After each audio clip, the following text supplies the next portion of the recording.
when you look at a lot of us over here, ask us what exactly are we doing as a community? We have this massive individualism, and this is exactly why we can never make progress. What exactly are we doing as a community?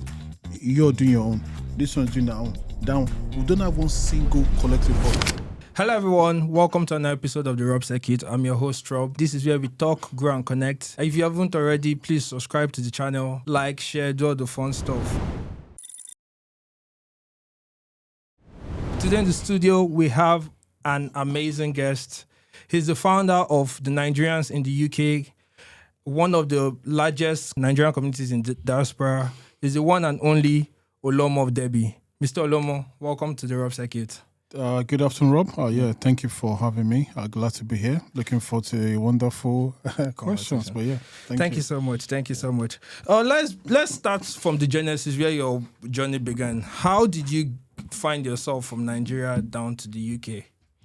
Obviously, I've been coming to school for many years. My mom's been here for many years. I have a big family over here. Interesting. And when I say big family, I have sisters who were born in the UK like 30, 20 years. So You're rooted here? Yeah, I'm rooted in the UK itself, yeah. So my vision has always been, this is my second home. So rooted in the UK, but thank you. Yeah, good. So how did you feel when England lost the match then? How did you feel when England lost? It was sad. It's football. To be honest, I was just thinking the quarterfinals was good enough. Looking at the team, I didn't think there was anything extra special. I have my bias against the show. Dropping likes of Cole Palmer. Exactly. And so was my Chelsea man. So that one I wasn't happy about. But yeah, no worries. So I want to ask, how did you adapt to the British culture coming from Nigeria? How did you keep your Nigeria and African identity and adapt yourself to the British culture? So I think one of the most important things are, as an immigrant, if you come to the UK, you need to understand that when you go into a country, you have to get involved in the local communities, be part of it and stuff. Sometimes I see some of our people come over here, they just want to keep themselves to themselves. No. Like they say, if you go to Rome, you act like the Romans. So it's important to be part of the British culture. You want to go to the pubs, on a Friday night, go out and stuff and get to know people as well and communicate. I have some friend that, obviously likes dating, British woman and doesn't like going to the pub. I say, my friend, you can't date a white woman and not be going to pub. So that you eat your cake and have it. This is not a Nigerian woman. Yeah. So the difference is, it's also important for us to be part of the British culture. It shows a sense of belonging. It shows that we want to be part of them, and it shows we're also happy to be in this country. Yeah, but sometimes people feel a little bit alienated. Mm-hmm. Do you get what I mean? Because the British culture sometimes can be a little bit, let me just say, it's foreign to them. So how would you advise they merge themselves into it? So for me, the most important thing is when you come to this part of the world, forget the Nigerian mindset. Yeah. You have to be part of it. We've seen why people come to Nigeria and they eat egusi soup, they eat pando yam because they also want to be part of our culture. Yeah. So if you're going to travel to any country in the world, the first thing you need to understand that you have to be part of that culture of that country. Otherwise, day your day. Yeah. Fair enough. Thank you. So, I want to ask, what led you to start the Nigerian in the UK community? What made you start that community? So like I said, I've been here for many years. And if you sit down really and truly look at what we have as Nigerians, we really don't have what it takes. We make a lot of noise online. Yeah. We do a lot of talking, but there's no that collectiveness in us. So in 2021, I was invited to this Indian community center in Derby. Okay. So I went there, normal stuff. And then when I go there, I realized that they actually bought that place between themselves. So they bought that building for £143,000. Wait, the Indians bought the building. Interesting. So it's like a small community hall. So for example, now if you've gone to work, you're tired, you could just come there. They're playing the Indian channels, the food. Interesting. And this is Indians in Derby, not in the UK. Oh, just in Derby. Oh, so I'm like, the Asians are killing it. We don't even have a Nigerian community in the whole of UK. Whoa. So I'm like, what exactly is wrong with us as a people? And you get to a stage that you ask yourself, okay, maybe let's just stop talking. Let somebody do something. I remembered when I wanted to start it, there was a few people say, Oluomo, you're wasting your time. You don't know our people. They'll scatter it and stuff. So I just said to myself, listen, I'm going to give it a try. You understand? And for me, it's always been that community passion. I mean, I've been doing a lot of stuff in Derby on the sub before, obviously, the NIUK started. So, I mean, that's where the vision came from. After leaving that place that day, I said, okay, if Indians in Derby can do this, then it's about time we can do something special for ourselves. How do you work with the cynicism? Because most people they were like, oh, Nigerians don't like coming together to form societies. The allegations they have online. And so how did you work yourself past through all those kind of conversations? So I've realized something in life is what makes you great and what makes you stand out from the rest is doing something that no one else has ever done. You understand? Yeah. So for me, I had a bold step. I rang almost about 20 people. Out of that 20 people, I would say 13 were negative. Whoa. Like, when I say negative, and these are British Nigerians, not just people who came here. These are British Nigerians who I went to university with and stuff. Yeah. And like, no one's got time for that. I beg, please, these are people. They will start fighting, this and that. And some people feel like this is a great initiative. You understand? I say, you know what? It's a passion I have, it's a vision. Let's do it. And the rest is history. Yeah. The passion is in the pursuit. Yeah. Thank you for starting it, actually. So what would you say is the role of the Nigerians in the UK community? What role do they play in the society? So the bottom line is, this is exactly what I say again. We do a lot of noise. Yeah. I'm afraid we're not good enough. And I'll tell you the reasons why. Just following the conversation we had earlier on, you said there's a lot of Nigerians in London. The way we have a lot of Nigerians in London, in fact, after Sadiq Khan, the mayor of London now, a Nigerian should be the mayor of London if we have a house in order. When Sadiq Khan's Labour Party, by the way, I know a lot of Asians, Indian, Pakistan, Sri Lankans, that they're not automatically a big fan of Sadiq Khan. Yeah. But they said that, listen, this is one of us, and they voted for a fellow Asian man to be the first mayor, Asian mayor of London. But the difference between is, when you look at a lot of us over here, ask us what exactly are we doing as a community. We have this massive individualism, and this is exactly why we can never make progress. And then what I'm saying is, I'm talking from my 20 years plus experience in the UK here, whereby what exactly are we doing as a community? You're doing your own. This one's doing their own. Down. We don't have one single collective board. So let me give you the best example that happened recently. Yeah. I don't know if you heard of Glenn Gibbicks, the man from Reform UK, that said Nigerians were like, what's it called, roadmaps. Yeah. I think stuff. I saw it. Yeah, fantastic. On X. I can tell you that if that was towards the Asian community, the Jewish community, the Irish community, that guy will have no choice but to resign. Yeah. But because you don't have that collectiveness, one organization that can speak on behalf of every one of us, the guy got away with it. I talked about it. One of the people talked about it. But that was it. Yeah. But I could tell you that if we had one organization that all of us backed up together with, would have had someone that had gone to the media houses, radio stations, TV stations, that had a public debate, I could tell you that will never ever happen in a Jewish or Irish. And this is exactly one of the issues we have. Yeah. So you're saying the Nigerian community needs to come together and have a collective voice. Absolutely. Is that we have a collective voice, I'm afraid, or what we suffer, our children also suffer it, whereby, as a Nigerian community, there's no one basically standing for you.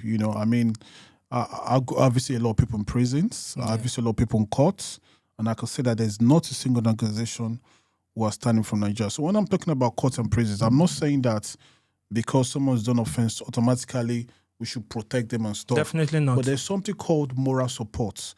There's something called a second chance. So I'll give you the perfect example. Yeah. I was in court a couple of weeks ago in Westminster Magistrate Court in London for a Nigerian guy who was charged with money laundering to America. Whoa. And I said when I got there was no support for this guy. And I said to even someone at the embassy that at least the embassy can come here and say. So on that day in court, there was 2 Romanians also charged, different case. Yeah. But guess what? There was a member of the Romanian embassy in London, consular, who came there to make sure is their citizen getting a fair trial. Yeah.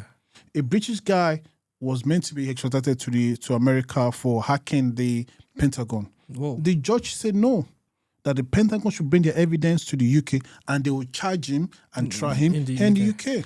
But That guy was free. yeah, but does that not say something about the kind of society we come from? Like the Nigerian, Africa as a whole, largely, our societies are a society they don't really care about the well-being of its citizens, and the citizens have kind of taken that in, so they don't really.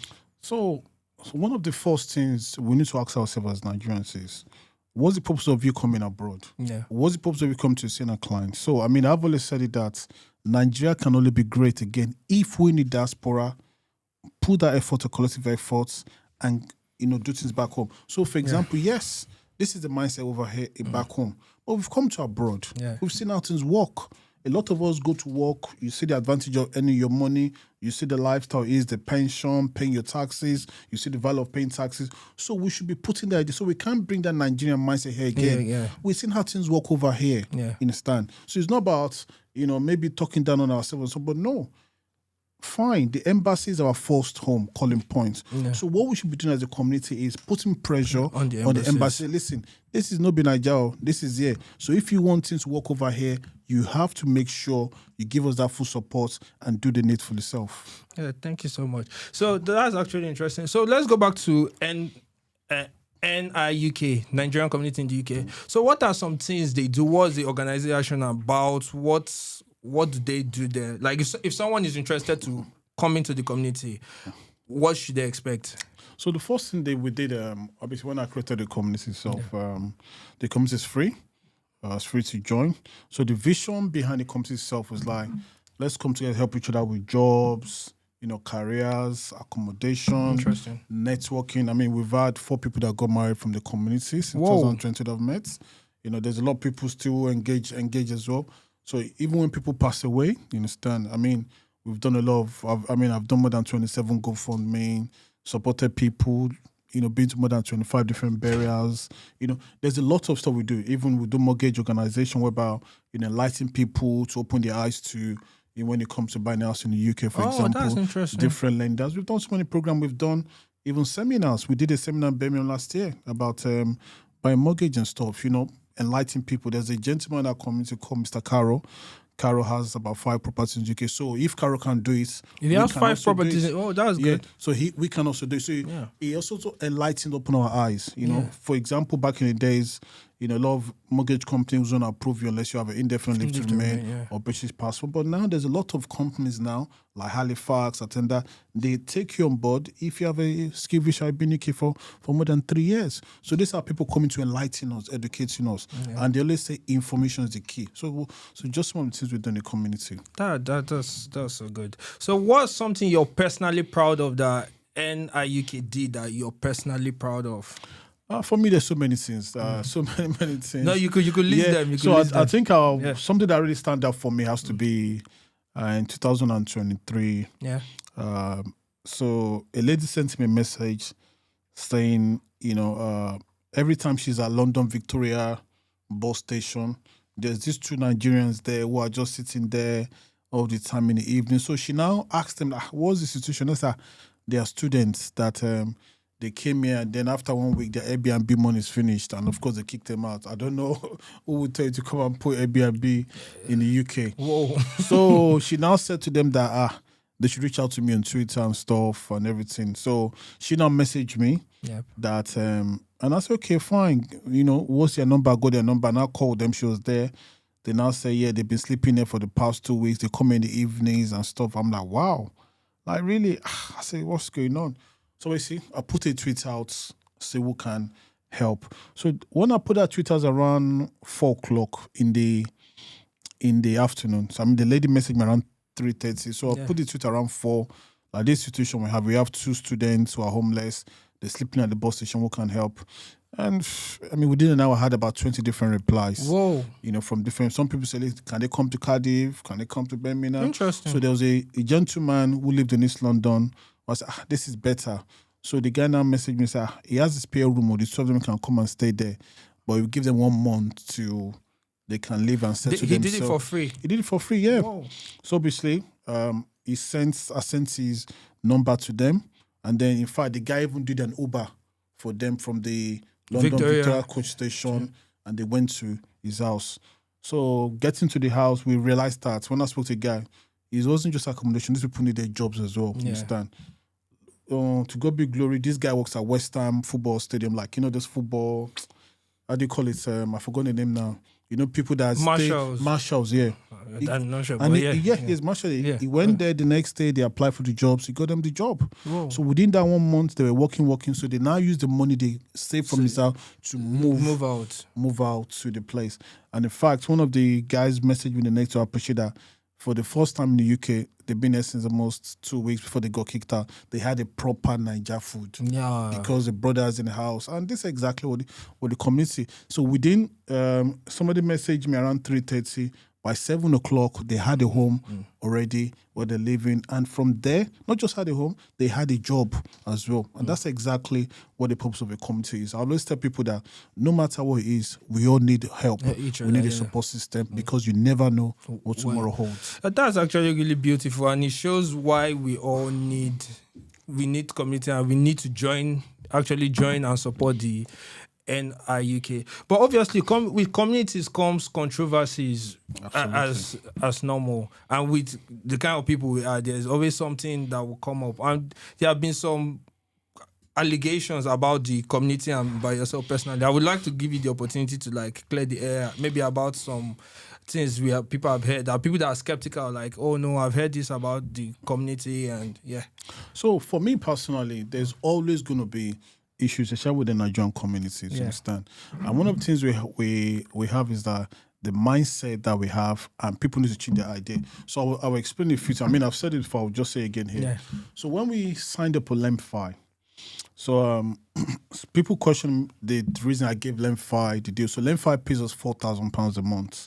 So in fact, when I started the community in 2022, a lot of brands were not interested. Yeah. Lemfi was the first brand that gave me £300. They were more supportive. So when Lemfi came for exclusive, so I realized that a lot of companies that messaged then that were not interested, suddenly when the community grew, they were suddenly more interested. Yeah. So basically, I gave Lemfi an exclusive deal, which is £4,000 a month. Now, with the Lemfi deal came, there was a lot of eye raised out, like, wow, that kind of stuff, which is a very normal stuff. Yeah. In fact, people didn't even know about the community, suddenly were interested. Where money is involved. So now, the £4,000, don't forget that £4,000 is not free. You also have to work for it. Yeah. Work for it. So basically, there's myself, there's a executive that I had, and then there's a secretary as well. So in fact, Lemfi, you have to do 4 tweets in a week. You have to do one content creation for them. You have to attend their events. You have to use initiatives. So I said, okay, the secretary that was doing a lot of the paperwork and said, Oluomo, listen, I cannot be doing this for free. She also has a job 9 to 5. Definitely. Yeah. So I said, okay, I was going to pay myself £500 a month. The other gentleman £500 a month. The secretary £500 a month, which makes it £1,500 a month. And the other £2,500 goes into the community purse. So that was where the public arousal started from. And as I said, and as I say again, in this UK, one of the issues we have as Nigerians is that you don't understand how things work. Yeah. Understand? And I'll say to you again, listen, I'm the founder of this community. If you do not like what I'm doing here, you have 2 options. You can leave the community or you could stay put, understand? And then you hear people say, oh, I will take you to court. So listen, you can't take me to court for what I've created. Exactly. It's impossible. I don't know if you know British Heart Foundations. Yep. If you go there and stuff, the managers that are getting paid like £90,000 a year. Yeah. This is the UK. Everybody has their bills to pay. Yeah. People has their time. The only way a community can work is when people put effort into it. A lot of us are working and stuff. You can't expect me to be doing something 24/7 and also not getting started. How much is £500 a month? Yeah. £500 more is even maybe my car insurance. You understand? So I didn't understand the public arousal, and I just put my foot down because this is exactly one of the reasons why we can't move forward. And as I say clearly, there's no way anyone can run a community without funding. Yep. There's no way anyone can run a community without funding. This is the UK. Even in Nigeria. Yeah. Are you going to be saying that anyone you need to get paid for what you do? Absolutely. Yeah. Understand? It's not just about money itself, but at least something that's sort of balance. Someone's going to work 9 to 5. Yeah. A married woman, and I'm still asking her to be doing this, doing that. And then there's people sending emails, 30, 40 emails a day. Yep. Understand? Someone's going to respond to that email. You can't expect her to leave her own 9 to 5 job to sort out the community and stand. Yeah. So that £500 a month, at least ginger her to understand, okay, at least, There's like a part-time job a part-time job, God bless you, understand? So I didn't understand what they probably asked. And then you hear people say, report him to the police and stuff. And sometimes I say something, I just have to laugh because it's lack of education. This is the UK. This is a law-abiding country. The NIUK is registered. We pay our taxes. You understand? Me and you don't need to be arguing. Like I said, if you think you know what you're saying, then do the needful itself, and that's exactly what it is. Yeah, but there is some other like COS stuff as well, and most people have said allegedly online too, and that there is some COS matter. If you would love to clear the air on that, absolutely. as well. So I think one of the reasons why we don't have a community, and I mean I've said this before, is as Nigerians, everybody minds their business. You understand? And so one thing I realized that once you're a public figure, blackmail is like 5 and 6. Once you're a public figure. What is a blackmail? Blackmail is like 5 and 6 once you're a public figure. So one thing I've realized is I've never been burnt before. Like even when I started the company, people advising me, Oluomo, you don't know Nigeria people, as you're doing it, other people is like they're waiting for your mistakes, your downfall and stuff. And the bottom line is no one is perfect in life. Understand? Even someone make a mistake, we can correct you that with love. Understand? We can learn from also here to learn. So now one thing that God has blessed me that I know I'm very good at is connecting people to each other. So for example, now if you come to me, I can say that 90% of issues in the UK, I can help people solve it. So when I say help people solve it, not myself, but if you come to me and say, Oluomo, this and that, I say, go and meet this person. So for example, we have someone in our community, he does social care. So if you have, like, when people collect people's children in the community, he's the man who helps people go to court. So when people come to me, send this man a DM. There's a gentleman at community who trains people for PLAB, like doctors and stuff. So if you come to me and say, Oluomo, I'm trying to become a doctor, I don't know, send Dr. So a DM, he can help. And this is all the things. So a lot of people come to me, a lot of issues, like obviously they had their serious problem, their visa about to expire and stuff. There's people in our community who also have companies. Go and reach out to Mr. So they can help you.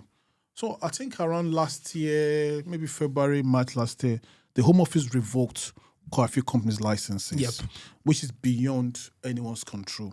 So what I realized that some of these people that are linked to people, the Home Office revoked their license. So when those issues happen, the people say, Oluomo, go and meet him now, go and drag him, go and collect your money, go and do this stand. I have nothing to do with it, understand? The company itself is the one that obviously you should reach out to. Fine, the Home Office revoked the company's license, which is unfortunate. And sometimes when I even get back to these companies, the fact is that the company say, listen, they have taken Home Office to court. I've seen situations that a license can also be reinstated back definitely, again. But unfortunately, because you're a public figure, these people... You're easily targeted. Understand? And I've said it again, and I'll say it again here. We live in a law-abiding country. This is the UK. Nobody's above the law. Andrew, the son of the Queen, was arrested. Me, who am I? Small immigrants, understand? And I say, listen, if that's the case, let's do the needful. I'm a public figure. I'm not going, this is my country, understand? And I could say with my full chest that a lot of this is blackmail. I mean, why are you going to Nigeria to pay bloggers to write articles about me? What are you going to achieve? You're not going to achieve anything because you need to take the right legal process in this country and then we'll take it from there if that's exactly what you say. But then you go to you paying bloggers in Nigeria, and of course a lot of them also to be political aliens as well, understand? I mean, I support P2B, and of course you have the APC guys that don't like me because of your support for Peter Obi. Absolutely, Okay. So, I mean, most of this time when the noises happen is always the same APC people. I mean, I've said so many times, stop shouting online. I'm here. If you like shout from today to tomorrow, the next 20 years, nothing is going to happen. You're just going to keep on shouting. Well, I'm doing my work, and my work shoots for yourself. Thank you. Yeah. Thank you so much for clearing the air on that. Thank you so much. So with the current rhetoric about immigration in the UK, like reform, and there's a rhetoric about immigrants coming, taking jobs and everything. Would you say it's advisable for Africans and Nigerians to still come to the UK?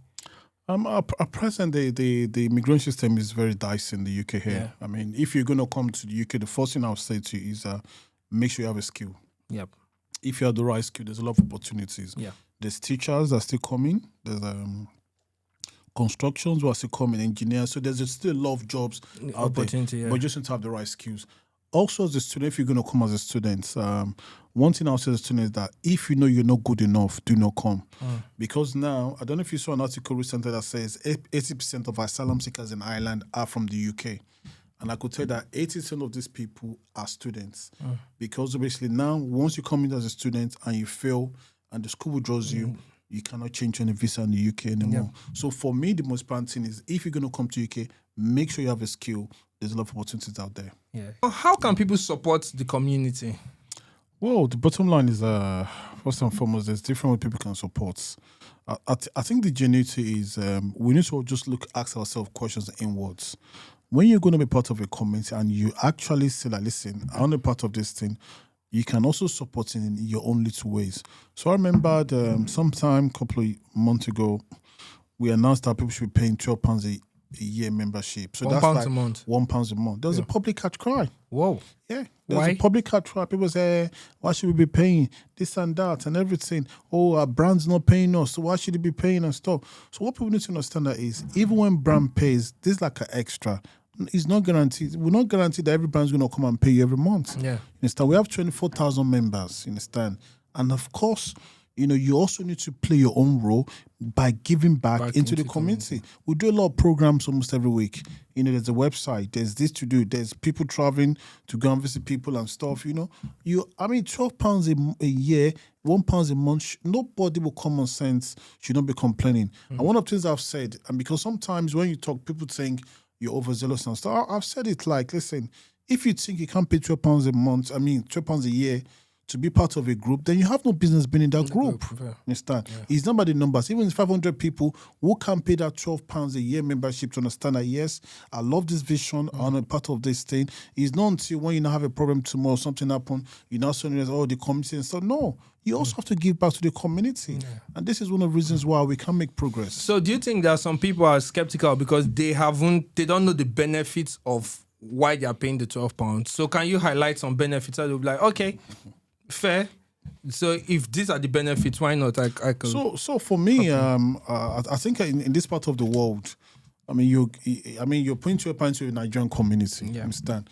The question asks yourself: must you really benefit for you to pay £12? Fair point. Year, Yeah. Understand? If that money, so for example, now we go to a lot of burials. Sometime in February this year, I was in Glasgow. Yeah. For a fellow committee member passed away. I had to book an hotel, train ticket and stuff. So even if you can't make that trip, you're sponsoring someone on behalf of the community. It doesn't have to be anyone could go. Yep. But you're sponsoring that person, supporting the listener. All of us together we're here. And that person is representing the community itself. So some of the other benefits, obviously, when we do events or seminars, paying members, we get free tickets, advantages and stuff. So there's a lot of stuff. But for me, the key point is we should not be seen as that, one more time to get something, understand? And that has to be the mindset. We do a lot of educative programs almost every week. So, there's a lot of information coming out from the community itself. So it's just about supporting your fellow Nigerian community. Yeah, don't ask what your country will do for you. Ask what you can do for your country. That's a famous quote. Yeah, so you can say a good governance advocate. Absolutely. And I'm interested to get your opinion on the Nigerian High Commission.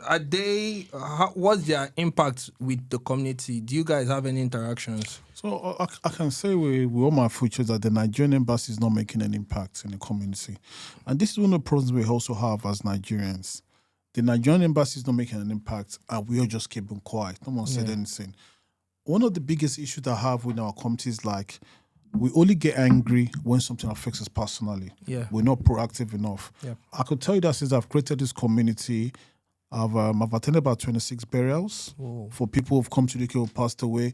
Because, brother, nobody knows tomorrow. Yeah, it could be no one's anybody, guaranteed tomorrow. Yeah. It could be anybody.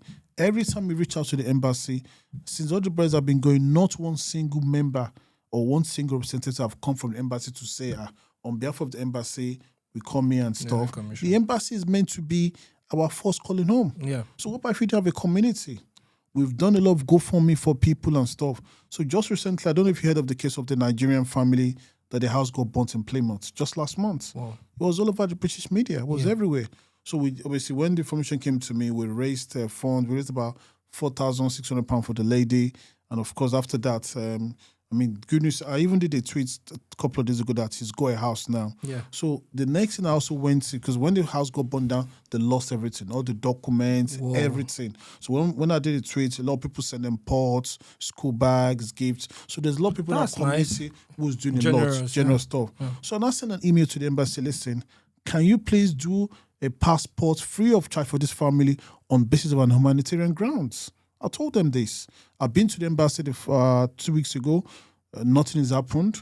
I went there just a couple of days ago. I even had a fight with them for this family situation. So the embassy is inactive in our community. You understand? The community have raised money for this family. So what the embassy can do is for the husband and the wife and their 2 kids, do a free passport for them on the basis of humanitarian grounds. We know what's happened.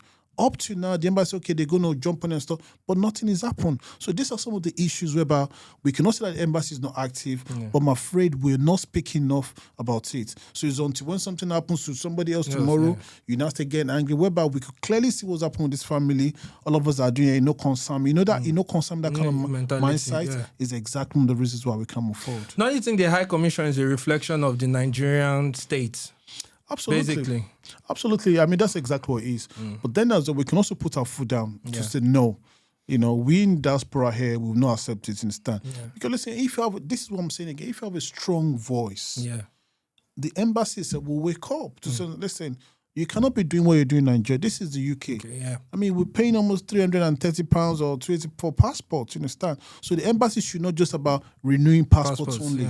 The embassy should be able to have a welfare for Nigerians.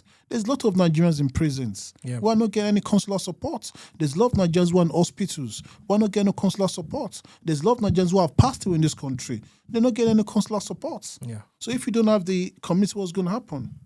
That's exactly the problem. That's true. So, and 2027 is around the corner, and that's election season for us in Nigeria. What do you think the Nigerians in the diaspora, or how do you think they can affect change in the country?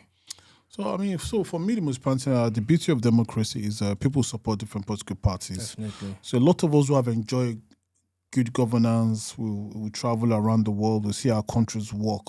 So what we should be doing is educating our people back home, you understand?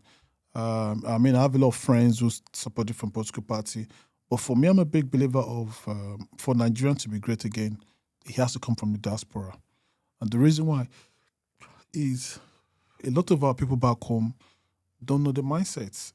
I mean, sometimes I see some tweets, people saying, you know, Nepal's giving lights for like 2 days, they're scared. Like, because people are used to despair, understand. But those of the women who live abroad can see what's happened. So if I want to reply to that person that in this part of the world, if they take your life for more than 8 hours, you can sue them. She's like, why? I'm like, oh my God. So you could see the mindset whereby a lot of our people are not enlightened yet. So those of us who are in diaspora, so according to statistics, there's over 17 million Nigerians in diaspora. 17 million Nigerians in diaspora. So clearly show that we're all over the place.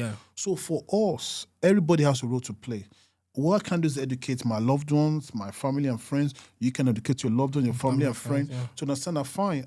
I'm not saying you shouldn't vote for one party, but the party you're voting for, to look at what's happened today: insecurity, kidnapping, corruption, bribery, lack of respect for the rule of law, police brutality, and all this stuff. So you do educate people that we cannot keep on going on this way.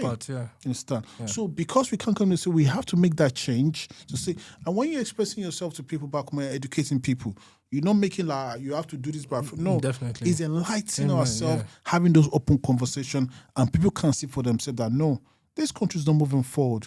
And I'm afraid is either we keep on doing this or we change stuff and then we'll find a way forward. Mr. Oluomo, let's dive into something different. Why does it seem like marriages in the UK, especially immigrant marriages, you have seen online people fighting and bringing out cameras and showing, oh, they are fighting with their spouse. They were working perfectly fine in Nigeria and they come here and it seems like things are not going well. Why do you think that's happening? So for me, there's quite a few issues, the reason why things are not working, and it all goes back to our society. So I can say, because like at least I'll say 75% of marriages in Nigeria are not based on love. Whoa. People are marrying for financial security. That's just bottom truths. So you need to understand that we live in a country that, you know, I mean, women are not financially empowered. You know, there's a conversation maybe for another day.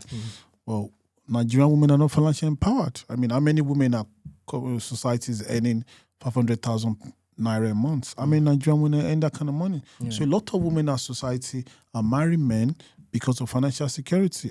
If you look after me, I go dey okay, if you born for this one, you go buy me car, that kind of mindset. So you think love is now to find love love is these an days is afterthought. I mean, I'm a believer. I've said so many times that your bank account will determine your love life in 2026. That's the bottom truth.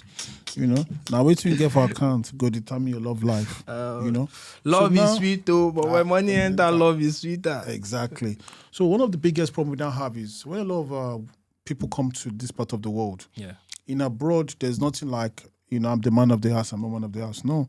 The UK is a level playing field. Yeah. You see in a household that the husband is earning £3,000 a month, the wife is earning £3,000 a month. You understand? And the bottom line is that once it comes part of the world, a lot of women are financially empowered. Their eyes clear. Suddenly, she's not in love anymore. Suddenly, she's not attracted to me anymore. Because this is not Nigeria that you're taking Yarisi, take 100,000 or 20,000 and go and buy soup and meat. No, she's doing herself. She's going on holidays doing stuff for herself. So clearly now, because she's now financially dependent, clearly she looks like I don't need you. Understand? So that's one of the biggest problems you have. I've said to people, when someone's dating part of the world, it's right over here, it's because they're dating because they want to date you. Yeah. Unless you're a lazy person. You understand? Yeah. What do you want to do for a woman that she can't do?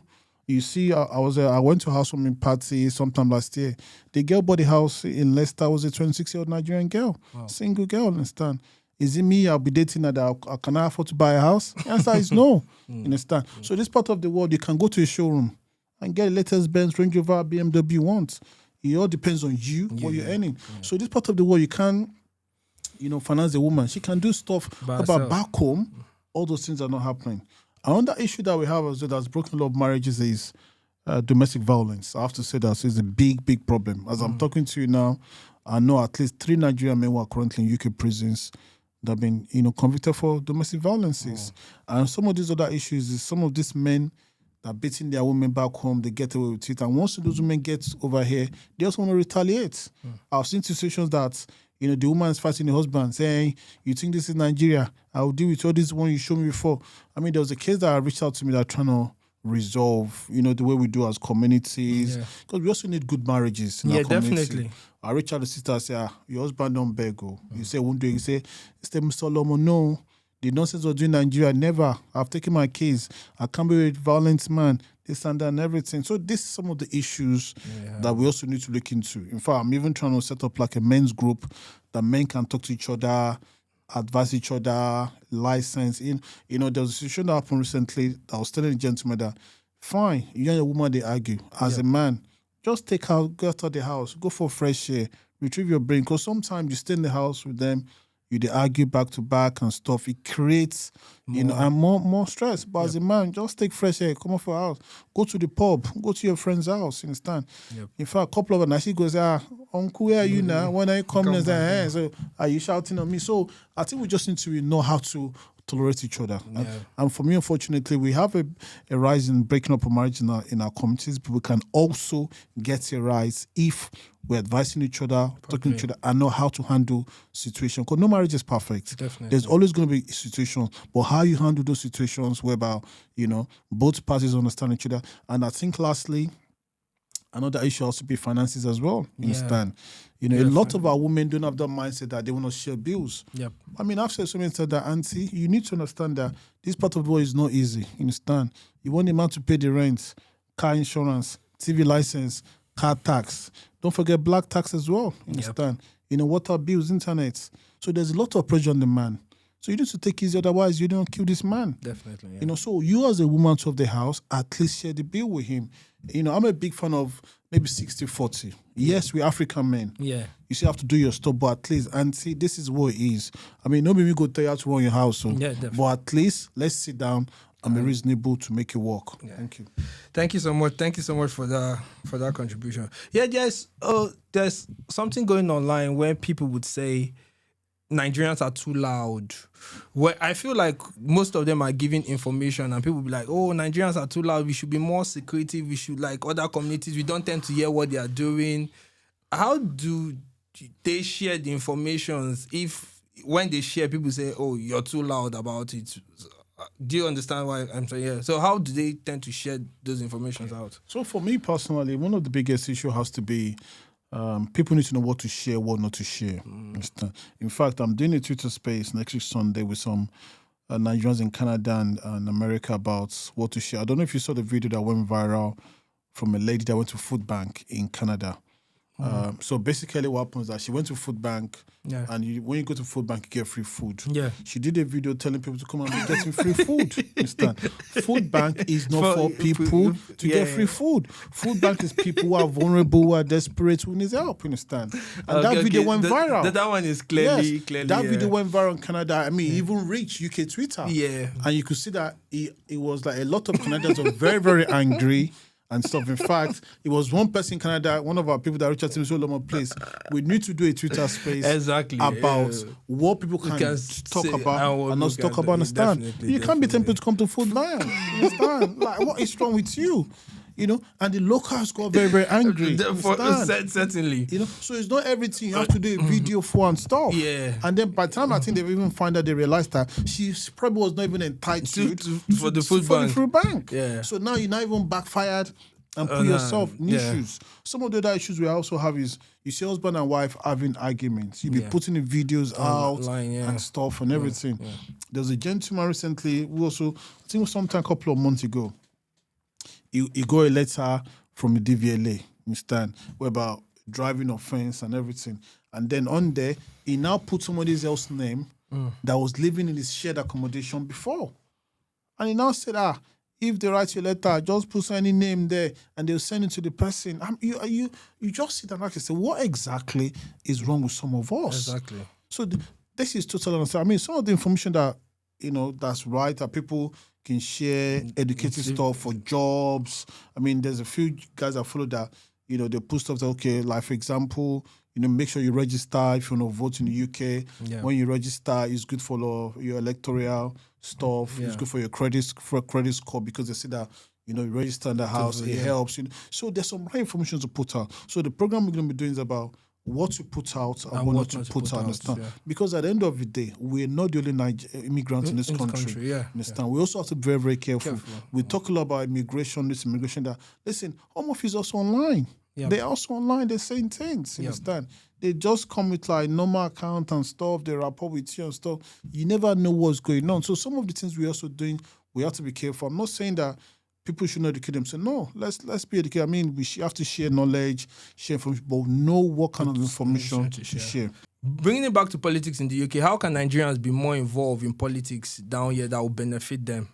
So for me, so thank you, Robbie. So for me, the most important thing is when you look at, when you come as part of the world, the question you ask is, are you coming here for a couple of years? Are you planning to stay here? Yeah. Listen, if you want to be in the long term, you have to get involved in all these stuff. Yeah. A lot of things have changed right in our faces. Yeah. And no way better than we selling and sharing our own stories. Yeah. So you look at the Reform Party now in the UK now. The Reform Party is very, very anti-immigrants. Yep.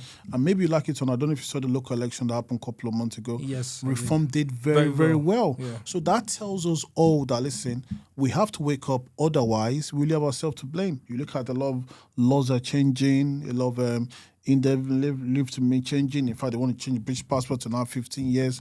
So the difference for us, why we need each other to come is like, a lot of us come to this part of the world. Yep. You're working, you're paying taxes, you're adding value to the British economy. Yeah. So it's really important that at least the economy also adding value to also giving something back for you to make you have a sense of belonging. Yep. Understand? Yeah. So is it that you keep quiet or things just keep on happening? Taxation without representation. Absolutely. Yep. I've said it so many times that we also have to be part of it. Yep. Understand? We need to have our own people on the high tables. People can speak for us. People can speak on the behalf of our community.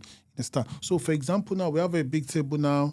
There's people, that are making decisions. Yeah. Like I said earlier on that the amount of Nigerians who have in the UK now, ideally we should have a Nigerian who probably in the next 5-7 years should become the mayor of London. We have what it takes. Yeah. But don't you think that will cause sectarianism in the UK? Because the whole idea of the UK is we coming together with everyone, not separating ourselves as a community. So for me, when I talk about community, we're not separating ourselves. Yeah. So what we have now, we have a big organization of Nigerians We have different. I mean, in our party, we have. No, I'm talking about politically. Though, I'm not talking politically. Yeah. We have Labour MPs who are Nigerians. We have Conservative MPs who are Nigerians. We have Reform Party who are Nigerians. Yeah. As much as Reform anti-immigrants. Yeah. There's at least 3 Nigerians who are Reform members. We can have a program to bring them on board, for example, and everybody can talk about some of the benefits of it. There's no way that if you not be part of this country, you not be part of a party. I mean, I've been part of Labour since 2010. It's important to be part of a party. So when it comes to local election or general election, you can also vote for who you want. There is no way you can be getting angry if they change the rules. No, they don't change the rule. But you're not voting. No, you're not. Yeah, you understand? True, exactly. You're not voting. People voted for reform. Yeah. Look at the early anti-immigrant stuff. They voted for reform because reform are selling their story. Yeah. So, for example, we too, as an immigrant, need to start selling our story. Stories, Start telling the British public that, listen, a lot of immigrants are law-abiding citizens. Yeah. A lot of immigrants come to this country to better themselves. And we are here working. Look at NHS, for example. Yep. Look at teachers. Look at bus drivers. Look at construction workers. A lot of us are here. Yep. What about we playing our role as positive law-abiding citizens of immigrants, understand? So this is how we need to do. Reform is doing very well. So we need to start changing the narratives, understand? Yep. Change narratives for them to understand and know we know, bad They're people and criminals, stuff in there. And if anyone in our communities misbehaving, let the call person them face the full wrath of the law. Understand? So for me personally, it's important that every immigrant be part of a political party. Otherwise, I'm afraid people make decisions for us, and if you like it or not, you can't do anything about it. Thank you so much, Mr. Oluomo of Derby. Thank you so much, guys, for joining us on the Rob Seki today. See you some other time. Peace. Yeah.